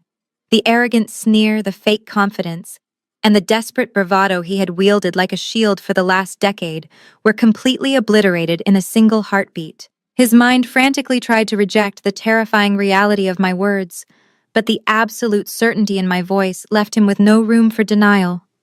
He opened his mouth desperately trying to form a coherent sentence, a pathetic apology, or even a simple denial, but his vocal cords completely failed him. All the remaining strength instantly vanished from his legs. Spencer William Vance, the self-proclaimed financial genius of New York, slowly collapsed. His knees hit the polished marble floor with a dull, sickening thud. He did not brace himself. He did not look around to his wealthy friends for help. He just stared blankly at the ground, his eyes completely hollowed out by the agonizing weight of his own monstrous cruelty. He had spent 8 years building a fraudulent empire to prove he was an untouchable king among men, only to finally realize he had murdered his own legacy in a filthy gas station bathroom. Special Agent Harrison did not allow the heavy, suffocating silence to linger any longer. He stepped forward with mechanical, unforgiving precision. He grabbed Spencer by the shoulders, roughly turning the broken man around. Spencer offered absolutely zero physical resistance. He was essentially a hollow shell trapped inside an incredibly expensive tuxedo. Agent Harrison pulled his arms firmly behind his back, and the sharp metallic ratcheting of the heavy steel handcuffs echoed like a final gavel strike across the grand ballroom. The freezing metal locked tightly around his wrists, permanently binding the fake billionaire to the devastating consequences of his criminal actions. Right at that exact moment, the heavy mahogany doors at the main entrance burst open once again. This time it was not the federal authorities. It was a massive, aggressive swarm of financial journalists, investigative reporters, and press photographers. I had personally ensured that every major news outlet in the city received a highly detailed anonymous tip about the federal raid exactly 30 minutes ago. A blinding storm of bright white camera flashes instantly erupted, illuminating the chaotic scene in rapid, relentless bursts of harsh light. The aggressive clicking of camera shutters sounded like a swarm of angry locusts descending upon the ruined gala. The press captured every single pathetic detail of their downfall. They photographed Trent sobbing uncontrollably in his tight steel handcuffs. They captured Kendra kneeling barefoot on the floor in her ruined designer gown, hiding her face from the lenses. And most importantly, they immortalized the exact moment Spencer was dragged to his feet by the armed federal agents, his face pale and completely devoid of any human soul. The $500 million empire was officially dead, captured in high definition for the entire world to see. The lavish decorations, the crystal chandeliers, and the vintage champagne meant absolutely nothing now. I turned my back to the blinding camera flashes, slipped my hand securely into Donovan's arm, and walked out of the Waldorf Astoria without looking back a single time. The ghost from the desert had finally finished her work. 6 exact months had vanished since the blinding camera flashes illuminated the grand ballroom of the Waldorf Astoria. The opulent crystal chandeliers and the intoxicating scent of expensive vintage champagne had been permanently replaced by the sterile, unforgiving fluorescent lights of a federal courthouse in Lower Manhattan. The room was a massive chamber of dark mahogany and cold polished stone. It was a place designed specifically to strip away every illusion of power and reduce arrogant men to absolute nothingness. I sat quietly in the second row of the heavy wooden gallery benches. Donovan sat directly beside me, his steady presence a grounding force in the massive, echoing room. We did not speak. We simply watched the two men sitting at the defense table waiting for the final chapter of their miserable lives to be written into the public record. Spencer and Trent Vance looked completely unrecognizable. The custom-tailored tuxedos and the smug, invincible sneers were entirely gone. After spending 6 grueling months in a maximum security federal holding facility while awaiting their trial, the severe physical and psychological toll was vividly painted across their faces. Trent had lost a massive amount of weight, his cheap, ill-fitting gray suit hanging loosely off his trembling frame. He kept his head bowed, his hands clasped so tightly on the wooden table that his knuckles were stark white. Spencer sat completely rigid next to him. His hair was visibly thinning and heavily grayed at the temples. His skin possessed a sickly, translucent pallor. He stared blankly at the dark wood of the judge bench, his eyes entirely hollowed out. He looked exactly like a man who had already died, but had not yet been buried. The heavy oak door behind the bench swung open, and the entire courtroom immediately rose to its feet. The federal judge, a stern woman with decades of experience dismantling corporate criminals, took her seat. She did not waste a single second on pleasantries. She looked down at the two brothers with a gaze so intensely cold it seemed to drop the temperature of the entire room. She began to read the final summary of the federal indictment, her voice projecting with absolute devastating clarity.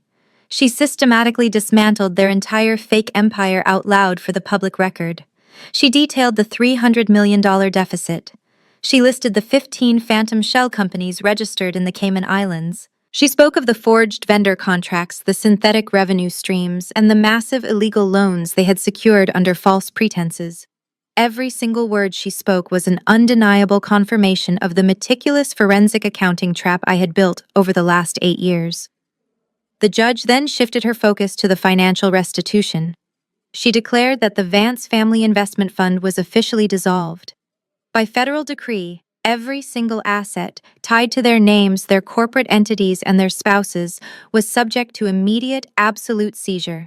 She methodically listed the properties being liquidated: the massive vacation mansions in the Hamptons, the fleet of imported luxury sports cars, the chartered private jets. Even the extravagant diamond jewelry and the contents of their personal bank accounts were completely stripped away. The judge legally transferred the entirety of their liquidated estate directly to Vanguard Financial to begin covering the massive mountain of secondary debt my firm had acquired. In a matter of minutes, the court legally erased every single penny they had ever stolen. They were not just bankrupt, they were completely financially annihilated. Spencer did not react to the loss of his mansions or his cars. He just kept staring straight ahead, completely numb to the financial slaughter. He knew the money was already gone. He was only waiting for the final swing of the axe. The judge leaned forward, clasping her hands on top of the heavy legal documents. Spencer William Vance and Trent Robert Vance, she announced, her voice echoing off the high stone walls. You built an empire entirely on a foundation of profound deceit, staggering arrogance, and the blatant theft of hundreds of millions of dollars from unsuspecting investors. You orchestrated one of the most brazen corporate money laundering schemes in recent history. Your actions demonstrate a complete and utter lack of remorse or moral compass. She picked up her heavy wooden gavel. It is the judgment of this federal court that you both be remanded immediately to the custody of the United States Bureau of Prisons. You are hereby sentenced to serve 15 consecutive years in a maximum security federal penitentiary.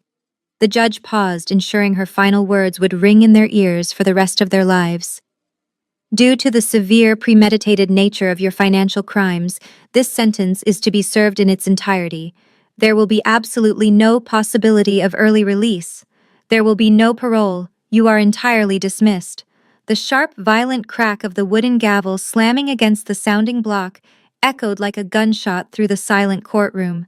It was the exact sound of an 8-year nightmare officially coming to an end. Trent instantly collapsed forward onto the defense table, burying his face in his arms as he wailed in absolute agony. The harsh reality of spending the next 15 years locked inside a concrete cell completely broke his fragile mind. Spencer did not cry. Two heavy-set federal bailiffs immediately stepped up behind him, gripping his arms to pull him to his feet. As they forced his hands behind his back to secure the heavy steel transport chains around his waist, Spencer finally turned his head. He looked over his shoulder, his dead, hollow eyes scanning the gallery until they locked directly onto mine. There was no anger left in his gaze. There was no hatred, no arrogance, and no defiance. There was only a terrifying, empty void. He looked at me, the woman he had discarded in the freezing desert, the woman who had meticulously orchestrated his absolute destruction, and he finally understood the true cost of his actions. He was going to spend the next 5,000 days locked inside a metal cage, completely stripped of his name, his wealth, and his freedom, with nothing but the haunting memory of the child he had killed to keep him company. I held his gaze without blinking, my face a mask of pure, unbreakable ice, until the bailiffs forcibly turned him around and marched him out through the heavy side door. While Spencer and Trent traded their custom-tailored tuxedos for standard-issue federal prison uniforms, the devastating ripple effect of their 15-year sentences violently consumed the rest of the family. The sweeping federal court order did not just seize the corporate assets and the offshore banking accounts. It aggressively liquidated every single aspect of their fraudulent lives, tearing down the lavish illusions they had built over the last decade. The massive Vanguard debt had to be repaid, and the government was absolutely ruthless in its collection. 2 weeks after the final gavel struck in the courtroom, a team of federal marshals and bank auditors stood in the grand marble foyer of the Manhattan penthouse that Kendra had spent millions decorating. The massive floor-to-ceiling windows overlooking Central Park offered her absolutely no comfort today. Every single item of value in the massive apartment was tagged with bright red federal seizure stickers. The custom Italian furniture, the imported artwork, and even the massive walk-in closets filled with heavy designer gowns were all legally confiscated by the government. Kendra was allowed to take only her most basic personal necessities.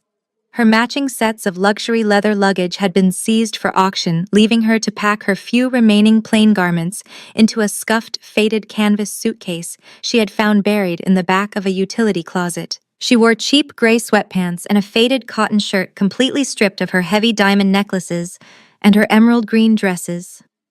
The federal marshals watched her with cold, professional indifference as she dragged the heavy canvas bag across the polished hardwood floor.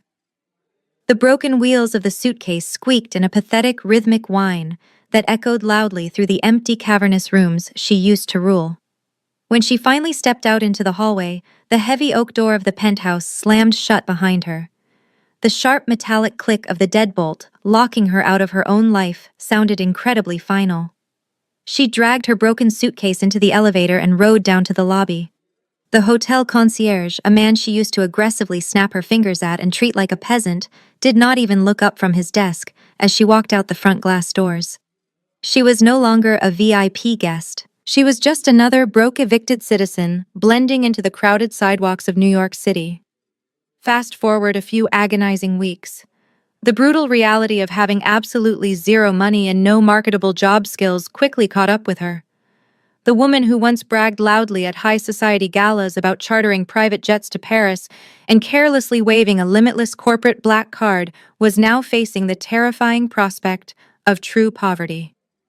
She had exhausted the tiny amount of emergency cash she had hidden away, and her wealthy socialite friends had completely blocked her phone number the minute the FBI raided the Waldorf Astoria. She was entirely isolated.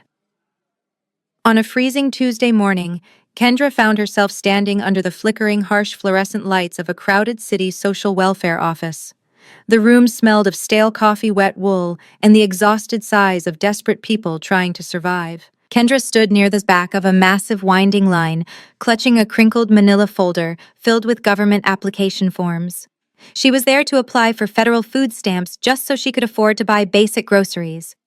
Her perfectly manicured acrylic nails had long since broken off, leaving her fingers raw and unpolished. Her professionally styled hair was tied back in a messy, greasy knot. She kept her head down, staring at the scuffed linoleum floor, deeply terrified that someone from her former high society circles might somehow walk by and recognize her in this miserable place. Every single step she took forward in that slow-moving welfare line was a crushing, humiliating blow to her massive ego. She looked at the paperwork in her trembling hands. She had been forced to fill out forms detailing her absolute financial ruin. Under the section labeled Total Monthly Household Income, she had written a giant, humiliating 0. She was entirely dependent on the exact same government welfare system she used to loudly mock at her exclusive dinner parties. The woman standing directly in front of her was a tired, overworked mother holding a crying toddler. Years ago, Kendra would have looked at this woman with pure disgust and demanded a manager remove her from the room. But today, they were exactly the same. In fact, the exhausted mother was likely far better off because she had not built her entire identity on a mountain of stolen money and vicious lies. When Kendra finally reached the front of the line, she had to slide her crinkled paperwork under a thick pane of scratched bulletproof glass. The bored city worker on the other side did not offer her a polite bow. He did not ask if the temperature of the room was to her liking, and he certainly did not offer her a glass of vintage champagne. He simply glanced over her application, stamped her forms with heavy red ink, and handed her a basic green plastic electronic benefits card. Kendra stared down at the cheap piece of plastic resting in her shaking palm. It was not a heavy metal, limitless black card. It commanded absolutely no respect. It was a heavily restricted government ration card that tightly controlled exactly what kind of generic low-cost food she was allowed to put into her body. It was the ultimate, undeniable symbol of her complete downfall. She slowly walked out of the welfare office and stepped back onto the busy, unforgiving concrete sidewalks. The freezing city wind whipped harshly against her face. She had no luxury sports car waiting at the curb with a custom leather interior. She had no hired driver to open the door for her.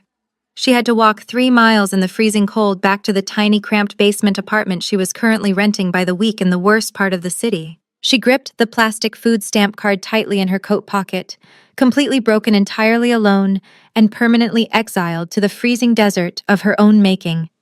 High above the freezing concrete sidewalks, where Kendra now dragged her broken shoes, the air was perfectly still.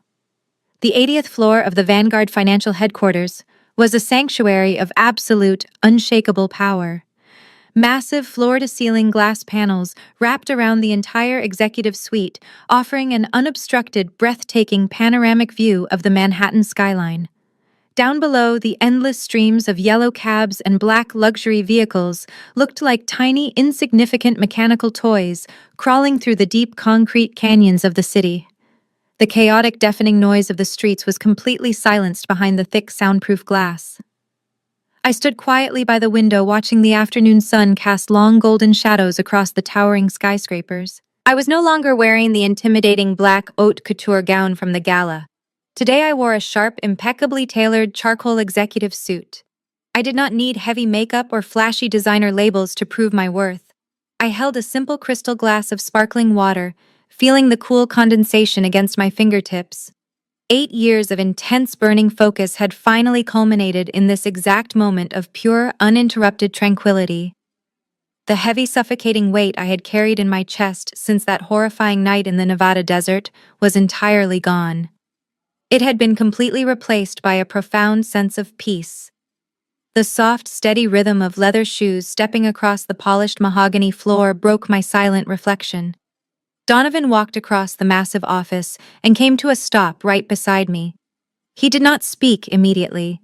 He just slipped his hands into the pockets of his dark trousers and looked out at the sprawling financial empire we effectively ruled together. His presence was an incredibly comforting anchor, radiating the kind of quiet, absolute authority that Spencer had spent his entire life desperately trying to fake. We executed it perfectly. Donovan finally said, his deep voice a low, soothing rumble that perfectly matched the calm atmosphere of the room. Not a single loose end. The federal asset forfeiture was completed this morning. The Vance Family Investment Fund has been entirely erased from the state registry. They are officially ghosts.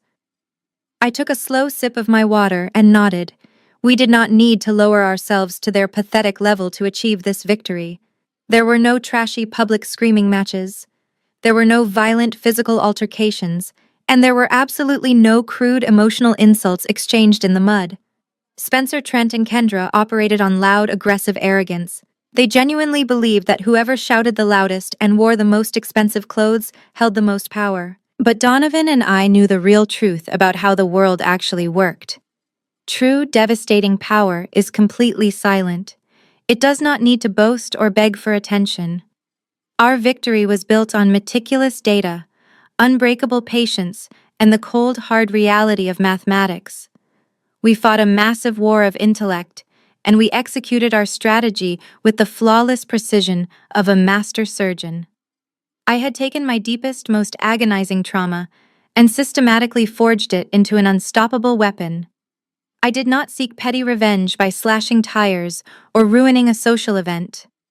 I had patiently dismantled the very foundation of their existence, using the exact same financial system they arrogantly thought they had mastered. I beat them at their own game on their own board, and I did it without breaking a single law. Donovan reached out and gently took my free hand. His grip was firm, grounding, and incredibly warm. I looked up at him, studying the sharp lines of his face. He did not save me from the desert 8 years ago. I had saved myself. I had clawed my way up from the dirt, educated myself through sleepless nights, and built my own impenetrable armor. Donovan simply recognized a fellow apex predator in the corporate wilderness and chose to stand beside me. Our partnership was not built on the fragile, toxic dependency that Spencer had always demanded from me. Our bond was forged in deep mutual respect, shared brilliance, and an undeniable, powerful love that required absolutely no validation from the outside world. I turned my attention back to the massive glass window. Somewhere far below us, locked inside a concrete and steel federal penitentiary, Spencer was beginning the first year of his agonizing 15-year sentence. He would spend the next 5,000 days staring at gray walls completely stripped of his name, his wealth, and his freedom. Somewhere else in the freezing city, Kendra was likely standing in another endless welfare line, tightly clutching her government ration card. They were exactly where they deserved to be. But I was standing at the absolute pinnacle of the financial world. The terrified, broken 25-year-old girl crying on a dirty bathroom floor was a distant, faded memory. The ghost from the desert was officially laid to rest. I took a slow, deep breath of the perfectly conditioned air, leaned my head against the strong shoulder of my future husband, and smiled confidently at the horizon. The long, grueling war was officially over, and the absolute best part of my life was just beginning. The golden hour sunlight began to shift across the massive glass panels of the 80th floor. It bathed the entire executive suite in a rich, warm glow that stood in stark contrast to the freezing winter winds whipping through the concrete canyons of Manhattan far below us. I kept my head resting gently against the solid, unyielding shoulder of Donovan. For a long time, we simply existed in that perfect, unbroken silence. The massive financial war we had just won felt like a distant storm that had finally exhausted its fury, leaving behind nothing but clear skies and calm waters. Donovan slowly shifted his weight. He released his firm grip on my hand and took the crystal glass of sparkling water from my fingers. He reached over to the polished mahogany desk beside us and set the glass down with a soft clink. Then he stepped slightly behind me, wrapping his strong arms securely around my waist. He pulled my back flush against his chest, enveloping me entirely in his warmth and protection. Slowly, deliberately, he slid his right hand down the front of my tailored charcoal suit and rested his palm flat against my lower stomach. The gesture was incredibly gentle, yet it carried a weight that completely redefined my entire existence. I closed my eyes and let out a long, trembling breath. I placed my own hands delicately over his, lacing my fingers through his as a profound wave of absolute peace washed over my soul. 8 years ago, I had been brutally stripped of the most precious thing a woman could carry. I had spent countless nights waking up in cold sweats, my mind relentlessly dragging me back to the filthy, freezing concrete floor of that isolated Nevada gas station bathroom. For a very long time, I honestly believed that Spencer had not just killed my unborn child that night, but that he had permanently destroyed my physical and emotional capacity to ever become a mother again. I thought my body had become a barren wasteland, completely poisoned by the trauma, the grief and the consuming desire for absolute justice. But standing here now, wrapped in the arms of a man who loved me with a fierce, unconditional devotion, I knew the ultimate truth. I was not broken. The deep, agonizing wounds of the past had not just scarred over, they had entirely healed. Beneath the warm, steady pressure of the hand of Donovan, a brand new life was quietly taking shape. It was a tiny, fragile heartbeat that represented the absolute and final defeat of every single person who had ever tried to destroy me. I opened my eyes and looked down at our intertwined hands resting over my womb. A soft, radiant smile broke across my face. It was not the cold, calculated smirk I had given Spencer in the ballroom. It was a smile of pure, unadulterated joy. This new life growing inside of me was the ultimate symbol of my complete rebirth. Spencer had spent his entire life obsessing over fake wealth and manufacturing a fraudulent legacy that ultimately ended in a federal prison cell. Meanwhile, I was quietly cultivating the only kind of legacy that actually mattered. I was bringing real, undeniable life into a world that I had personally fought to make safe. "Our child is going to have the entire world," Donovan whispered softly, his deep voice vibrating gently against my back. His breath was warm against my ear as he spoke into the quiet sanctuary of our office. "And they will never know a single day of fear. They will never know what it feels like to be abandoned or betrayed or left out in the cold. I will burn down this entire city before I ever let anything hurt the two of you."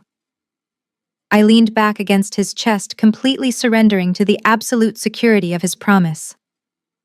"I know you will," I replied, my voice steady and thick with emotion. "But they will not need you to burn the city down, Donovan. Because we are going to teach them how to own it. We are going to teach them how to build an empire on truth, intellect, and unbreakable resilience. We are going to raise a titan." The profound poetry of the moment was not lost on me. The Vanguard financial empire, built on exposing corporate corruption and dismantling fraudulent predators, would eventually be passed down to the very child who represented my triumph over those exact evils. My past was no longer a heavy anchor dragging me down into the dark. It had simply become the foundational bedrock upon which I was building my brilliant future. Every tear I had shed in the desert, every grueling hour I had spent studying forensic accounting in a cramped apartment, and every cold calculation I had made to trap Spencer, had all led me to this exact, perfect reality. The sun finally dipped below the horizon, painting the Manhattan skyline in vibrant shades of deep purple and brilliant gold. The city lights began to flicker on millions of tiny electric stars, waking up across the sprawling metropolis below. I stood at the absolute pinnacle of my career, completely vindicated by the federal justice system, holding the man of my dreams, and protecting the beautiful new life growing safely inside my body. The terrified girl who had begged for her life on a payphone was gone forever. The brilliant, untouchable woman who had taken her place was finally truly and completely alive. The quiet intimacy of the moment was gently interrupted by a soft, polite knock echoing against the heavy wooden door of the executive suite. Donovan and I slowly turned away from the breathtaking sunset as my personal assistant stepped into the room. She walked quietly across the polished mahogany floor, her heels barely making a sound. She was carrying a small stack of evening briefings, but resting right on top of the neat pile was a single heavily crumpled envelope. It did not belong among the crisp, high-level corporate documents of Vanguard Financial. It was made of cheap, rough beige paper, and it bore the unmistakable sterile ink stamp of the United States Bureau of Prisons. My assistant stopped a respectful distance away and carefully handed me the envelope, offering a silent nod before quietly turning around and leaving the suite. I held the cheap paper in my hand, staring down at the return address. It was from a maximum security federal penitentiary located in upstate New York. The handwriting scrawled across the front was erratic, desperate, and entirely familiar. It was Spencer. Even from behind the thick concrete walls and steel bars of his federal cage, his massive, bruised ego was still desperately trying to reach out and pull me back into his pathetic orbit. He had likely spent weeks writing whatever was inside this envelope.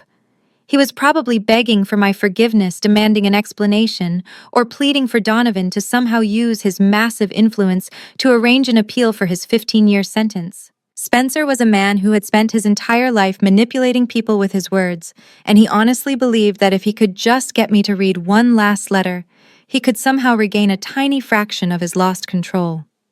I stood there for a moment, feeling the rough texture of the prison envelope against my fingertips. 8 years ago, a letter from my husband would have consumed my entire world. I would have torn it open with trembling hands, desperate for any sign of affection or validation. But as I looked at his name written in that frantic, messy ink, I felt absolutely nothing. There was no lingering anger. There was no triumphant joy. There was only the profound, peaceful silence of total indifference. He was a ghost, and I no longer spoke to the dead. I did not slide my finger under the seal. I did not tear the envelope open.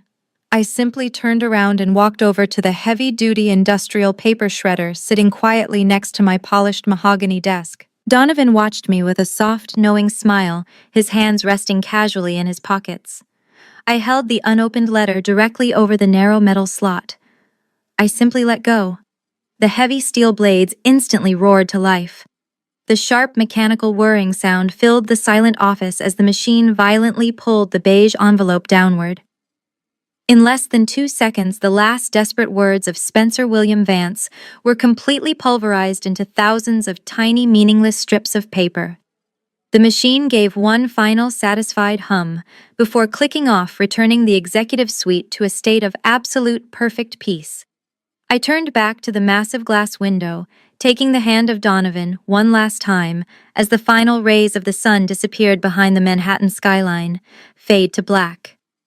When faced with devastating betrayal and abandonment, the natural human instinct is to react with immediate loud anger. However, Natalie's journey demonstrates that the most effective response to profound injustice is not a chaotic emotional outburst, but rather a calculated commitment to your own personal growth.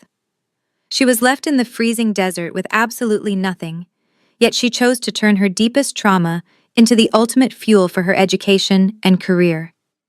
She did not seek petty, illegal vengeance. Instead, she acquired specialized knowledge, mastered a highly complex financial system, and built an impenetrable armor of intellectual competence. Conversely, the catastrophic downfall of Spencer and his family serves as a harsh warning about the fragile nature of arrogance. They mistakenly believed that wearing expensive clothes, shouting the loudest, and projecting a fake image of wealth equated to genuine power. But an empire built on a foundation of lies, deceit, and the exploitation of others is essentially a house of cards. It requires constant, exhausting manipulation to sustain, and it only takes one undeniable truth to completely collapse it. The ultimate takeaway is that genuine success does not need to boast. It relies on cold facts, relentless hard work, and unshakable integrity. When you are broken down by the cruelty of others, the greatest victory is not simply destroying your enemies. It is elevating yourself to an untouchable height where their toxic actions can no longer reach you. Justice, when executed with patience and a sharp mind, is absolute.